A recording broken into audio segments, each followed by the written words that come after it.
Welcome to IBC 2024. Discover game-changing innovations, explore new business models, And network with over 170 countries right here in Amsterdam.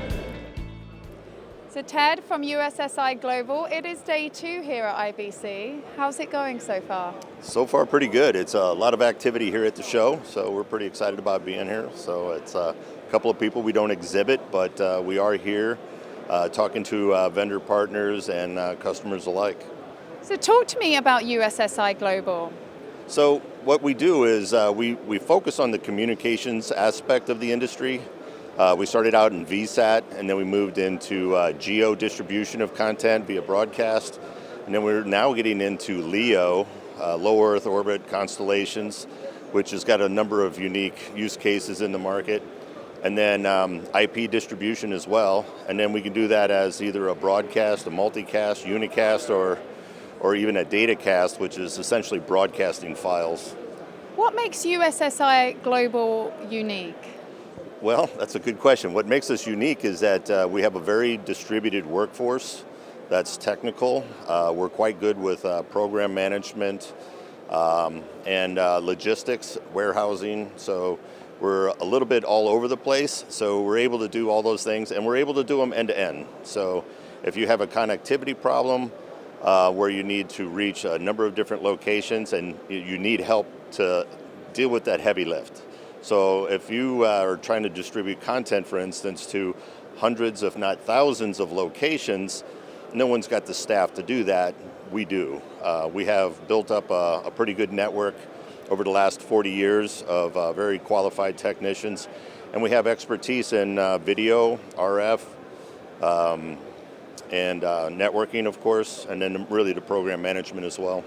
Can you give us an example of your work at USSI Global? Yes, we do a couple of different things. One of the recent ones is the C-band repack that happened in the United States, where they, reclaimed a big chunk of the C-band spectrum and sold it to the mobile guys. So all the networks and broadcasters had to reposition themselves either on some other satellite or some other frequency, or go to an IP transition. And in order to make that work, it also required a technology bump. So we helped transition from, MPEG-4 to HEVC in a lot of cases, and everything from the video mux all the way out to the IRD at the other end. And we did quite a few. And then plus all the filtering, the 5G filtering, which was a little nerve-wracking for some people as well. Talk to me a little bit about the trends you're seeing in the industry, the trends you're following, and how you're meeting the demands of those trends. Yes, that's also a very good question. So on the geo side, we're seeing, I would say, an evolution in geo. Everyone is, there's this silent wanting to move away from satellite and onto IP distribution. And the big reason for that is the single channel per carrier, which is kind of a leased spectrum model. And that's just... There's a better way to do that. So the geo guys, they're a smart group of guys. They're reinventing that, which is pretty exciting. And then there's the LEO. We support a number of LEO constellations as well.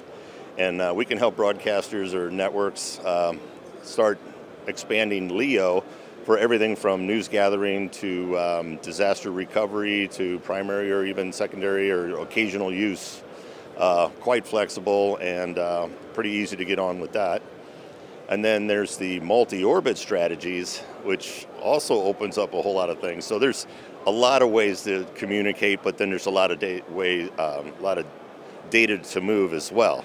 So you still have the traditional satellite broadcast, which now could be a spot beam. So instead of hitting the entire northern hemisphere, for instance, you can have a very tightly focused spot beam, which then gives you a lot more frequencies in order to use, and you can move a lot more data. That's one thing. They also have software-defined geo, which will be able to change on a mission-by-mission basis.